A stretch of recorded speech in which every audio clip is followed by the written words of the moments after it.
Hello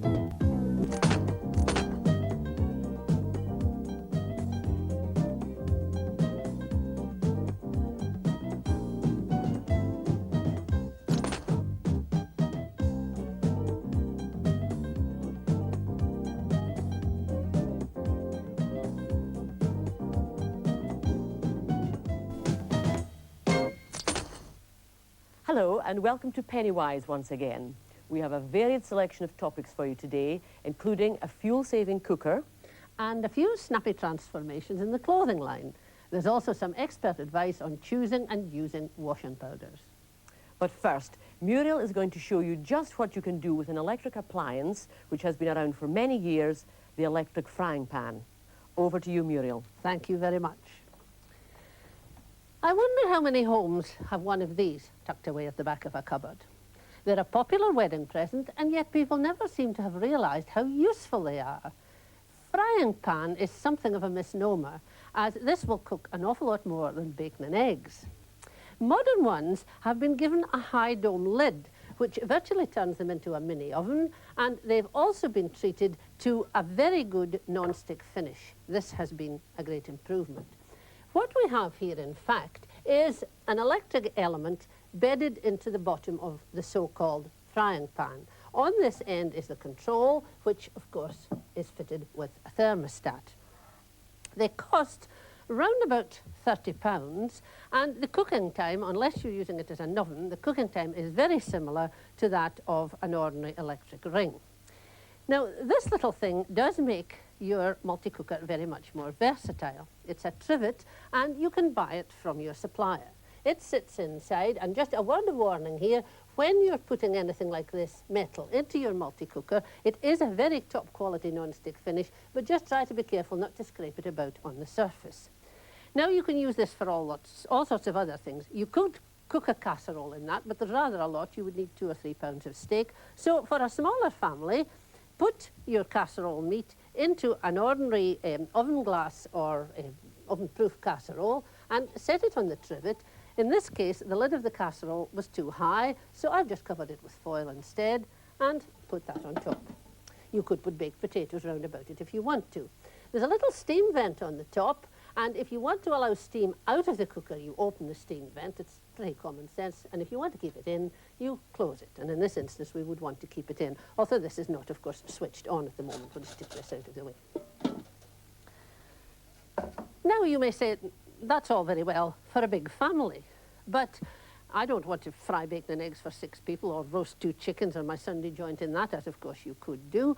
Well, I'm going to show you that this versatile appliance can be used for a very small family too. In fact, it's useful for a student in a bed sitter or elderly people perhaps who are just on their own, because it only uses about 60% of the electricity you would use in the normal course of things.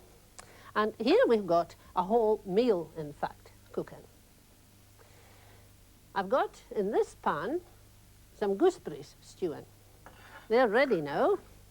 Of course, the pan will be hot, and you're going to say, where can we get these pans? These are little camping billy cans, and you can buy them in any camping shop quite cheaply. They're very useful for this purpose, but again, be careful you don't scrape them too much on the bottom of the multi-cooker. Now, there's a nice little pan of stewed gooseberries, and if you want to, you could rinse that out and make a little custard in it to serve as a sweet, because you've got a space here ready for it. In the other billy, I have got potatoes and carrots coming to the boil, and you would put these on a little bit in advance, because I'm going to cook here also some hamburgers, and they won't take quite as long as the potatoes and carrots. Now, these are made with mince, which we talked about on an earlier programme, and it's actually been mixed and shaped with oatmeal into 2 fair-sized hamburgers, more than enough there really for 2 people.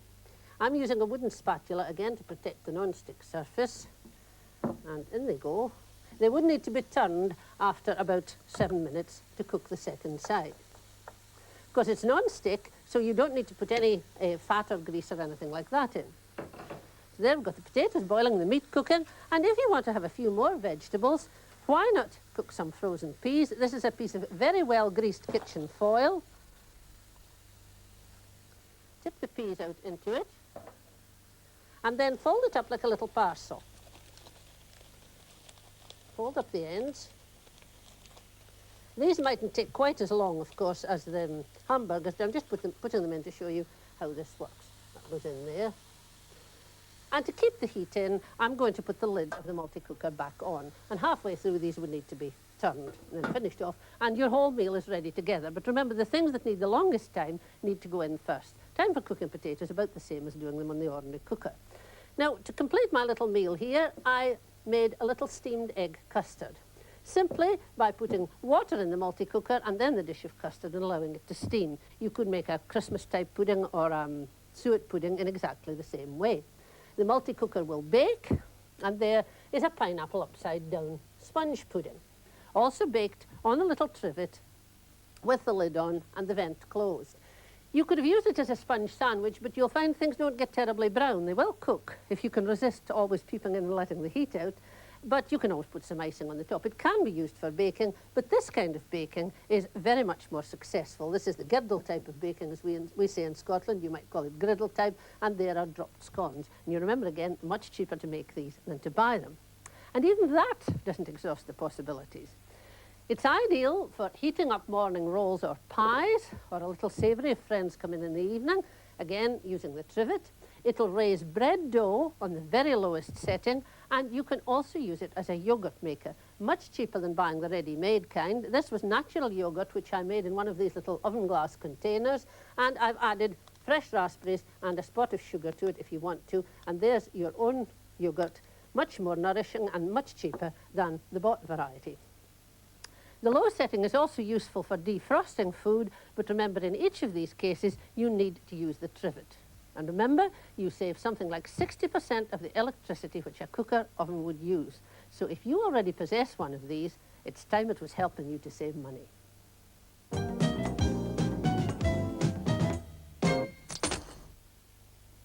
Perhaps our programme has sparked off your interest in sewing, but you're a bit dubious about launching out a new material in case you make a mess of it. Well, one good way to get confidence is to try converting some of the garments you may already have, or some more of those jumble sale buys, for example. I'm back on the shirt seam today. So first of all, I took a shirt and removed the collar and the neckband. This is, by the way, it's going to be a nightie. So I thought I'd have to put something soft at the neck. And I got this piece of polyester, I think it was a cotton skirt. It's important that the material you use for the shirt should be the same as the material of the shirt, then they'll launder in the same way. So this is cotton and polyester. So I made a little bit of the material into a frill. I put a little bit of binding to hold it in place, and that finished off the raw edge, which was left when I took the collar and the neckband away. Then for the sleeve, I cut off the hard cuff and about an inch of the cuff of the shirt, and put on the soft cuff. There's no interfacing in this, so it would be very comfortable to have around your wrist. That for both sleeves, and then with my natural modesty, I just added another 1.5 inches to the bottom of the shirt, and that makes the little baby doll nightie. So that was one way of using up a shirt. This one here I treated in much the same way. I took away the collar and the neckband, and then put on a soft little bit of organdy, which again was just a leftover scrap of material to finish off the collar. I put 2 little bits of ribbon down the front just to add a bit of interest to a plain shirt. But instead of doing cuffs in this one, I cut off the cuff and a bit of the sleeve, left it wide and just bound it with the same sort of material I used on the front. And that made a loose edge. And I thought this would be a fine beach wrap, something to take on holiday, maybe a little dressing gown, or put over your bathing suit when you're coming up off the beach. So that was another way to use up a shirt. This one, better than telling you about it, I shall just put it on and wear it. I like to wear an apron or a smock of some sort when I'm working, especially if it has pockets, because I always need pockets to put things in place. I'm not a great one for having my sleeves down, so I didn't bother finishing the cuffs of this one. I like to just push it back. It's ready to wear, and I've got pockets for my hands. So that's what I'm doing with this one. This is similar, but instead of turning up the cuffs, and if you don't want to have to do button and buttonholes, the best way to finish it off is simply to put on this little Velcro material. Bit of fluffy material on one side and the loops on the other, and it's also quicker to fasten your cuff than have to fiddle away with a little button and buttonhole. So you could finish it in that way, 2 pockets, and then finish the neck. Now the one I'm wearing, I simply finished it with a little bit of machine stitching. But this one here, when I had taken off the collar, I put a little bit of binding of the same colour in between, and it just makes a rather smarter finish. But it's a little bit tricky, so it depends how many skills you have at your fingertips to deal with it. But I'll show you how I tackled the smock. First of all, I don't remove the neckband, I simply remove the collar. Now, if the collar and the neckband are all in one, you simply cut off the collar. If, as in the case of this one, the collar is sewn in, then I have to undo the sewing and remove the collar. Sometimes, with any luck, the thread is so worn by the time the shirt has come to this stage that it isn't difficult to tear the material and get it, the collar off. Hoping it's going to tear it, and that's all right.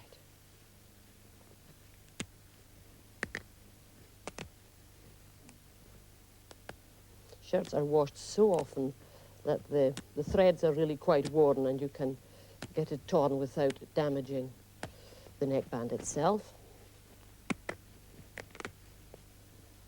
And then take off the collar.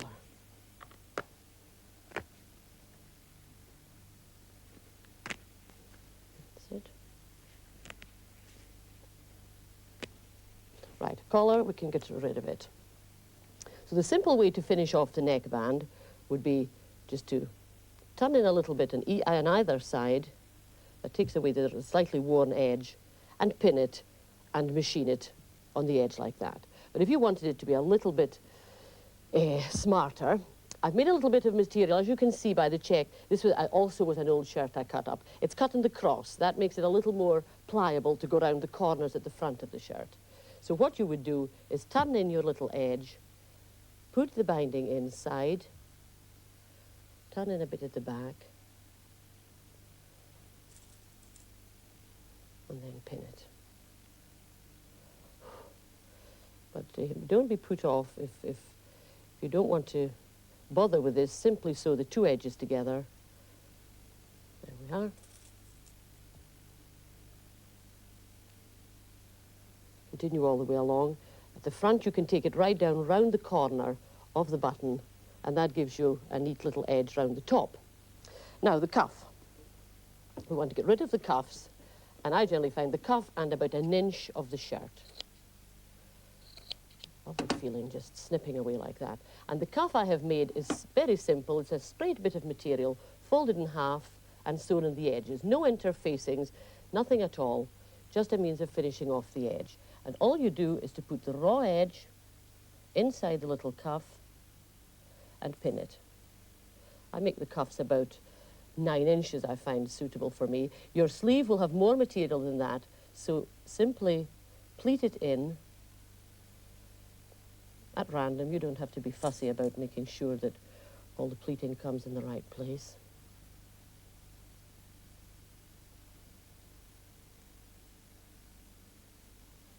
If you have any youngsters in the house who feel they might like to do some sewing, it's a lovely idea to say, well, here's an old shirt, go and see what you can make with that. And if the whole thing is a disaster, well, it doesn't really matter because you might have been throwing the shirt out anyhow.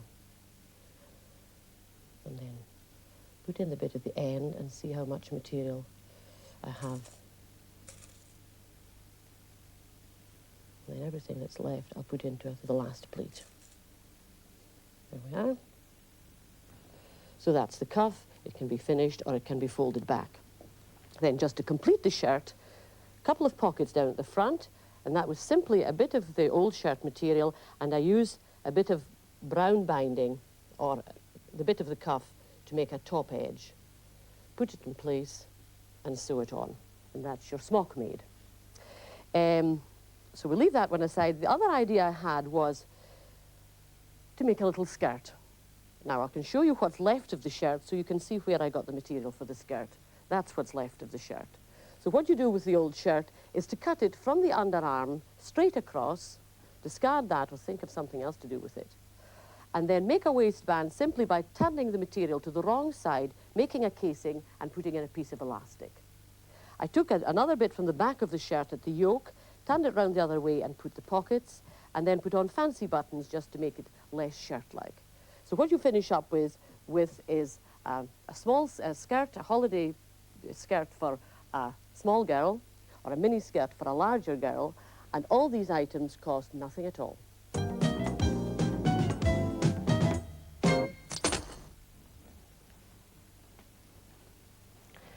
There's more than one way of buying second-hand. Charity shops, for example, and local jumble sales. These jumpers were a real snip at a mere 10 pence each. Not for their fashion value, I admit, but for the wool. Lots of people like to keep a bit of knitting handy. But new wool is expensive, and these garments still have a lot of life in them, or rather the wool has. And always save buttons or zips. By the way, the buttons in this cardigan alone are worth £1.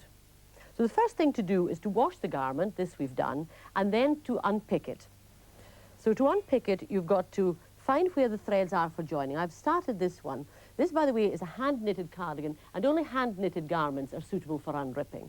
This has been beautifully knitted and beautifully sewn together because you can see very clearly where the threads are, where it has been sewn. So if you cut these and pull it apart, taking a lot of care, because if you once cut the wool, it's very difficult. You've too many joins when you rip it out. But we can get this one done quite easily. So you carry on with that, and I have, meantime, unripped a sleeve, taken out a sleeve. I'm going to unrip it and wind it onto this stand. So I take the thread at the top of the sleeve, you knit from the bottom to the top, and I've tied a little bit of coloured wool so that I can identify where the beginning is, and put it on there, and then you simply go along the line, ripping out. Sometimes a little tricky at the beginning. Here we are. And once you've ripped out a few lines of it, you can wind it round the stand. There. Sometimes useful to get someone to hold it for you. Once you've a bit ripped out, put it round the stand like this. And carry on ripping and winding it round the stand until you have the whole sleeve done. Now, when you have that done, in order that it won't become tangled, tie it into bunches with, again, a coloured thread so that you can easily identify it. And here we have the end result. This wool was ripped out in a hank and tied together with the coloured threads. Now, we don't want it to be as crinkly as this, so the best way to take these crinkles out are to wash it. Not in soapy water, it isn't dirty, but just to wet it. Now, you can see the difference when I have wet it, and it immediately stretches and comes into this shape. So now it is ready to be wound up into a ball for re-knitting. Lots of young people won't have seen wool like this, used to buy it like this. It can be weighed to give you an idea of what can be made. Faded wool could, of course, be dyed to brighten it up, but it's also useful as it is for things like Wellington socks and hot water bottle covers. Not everyone has an electric blanket. One word of warning, some fluffy and knobbly yarns absolutely refuse to unravel, so you'd be wise to avoid these at jumble sales. The weight of wool in this jumper is 550 grams. Allowing for waste, it would knit up into an attractive suit for a toddler or a pullover for a school child, all for about 10 pence. That much new double knitting costs something like £9, so I've saved nearly £9.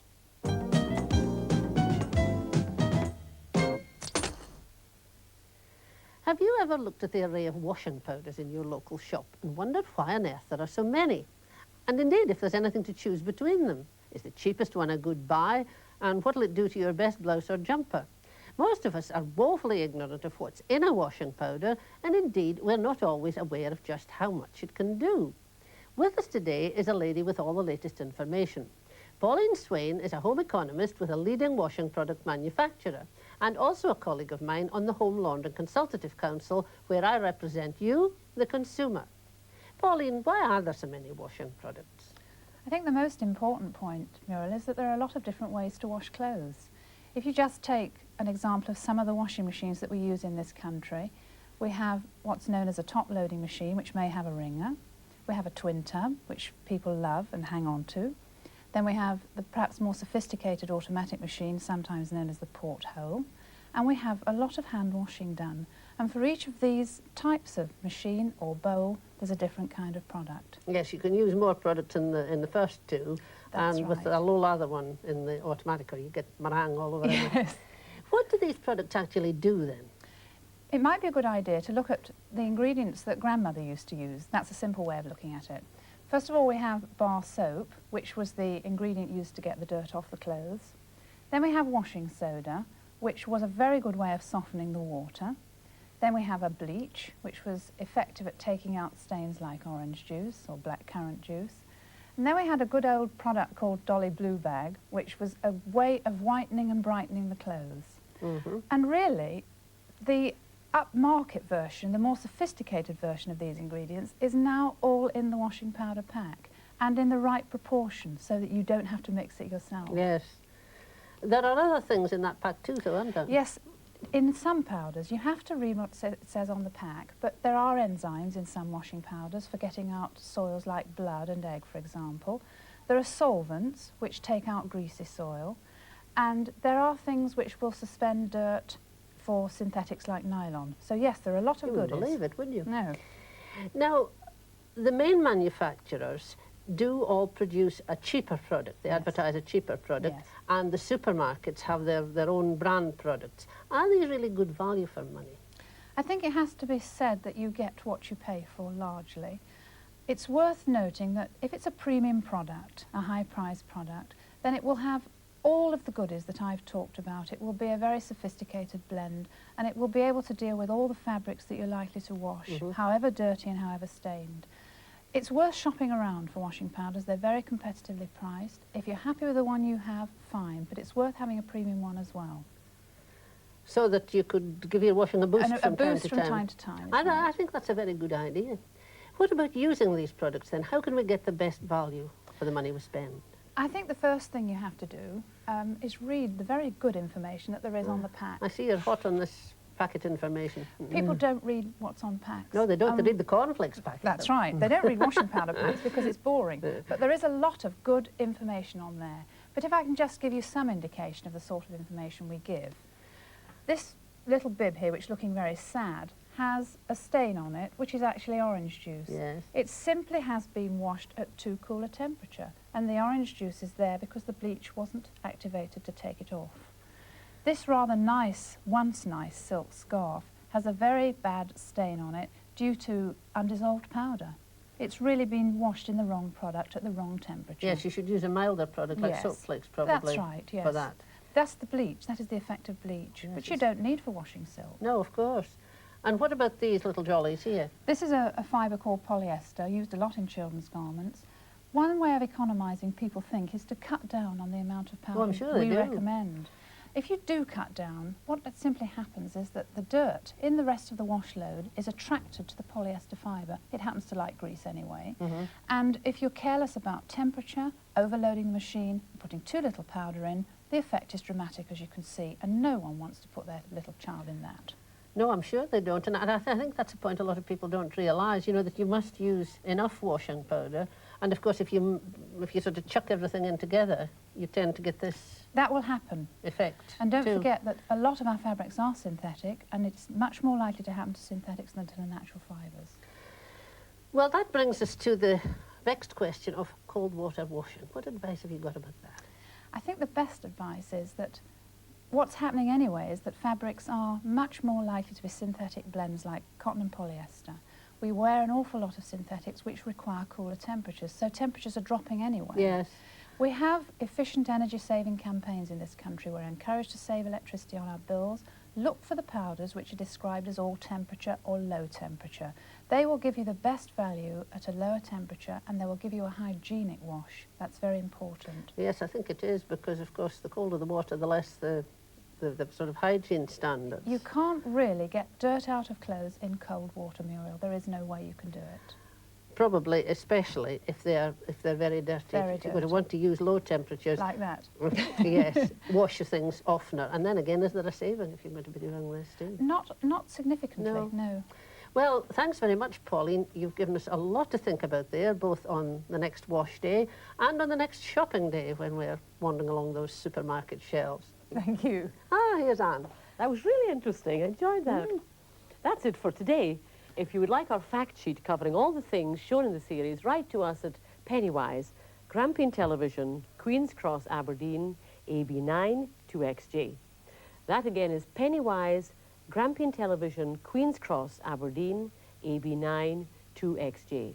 Remember, the fact sheets are fairly large, so please send a foolscap envelope bearing your name and address and with an 18p stamp. Next time, we'll be looking at care labels and some end-of-the-week menus. Anne has a cosy conversion in the making too, so we do hope you'll join us again then.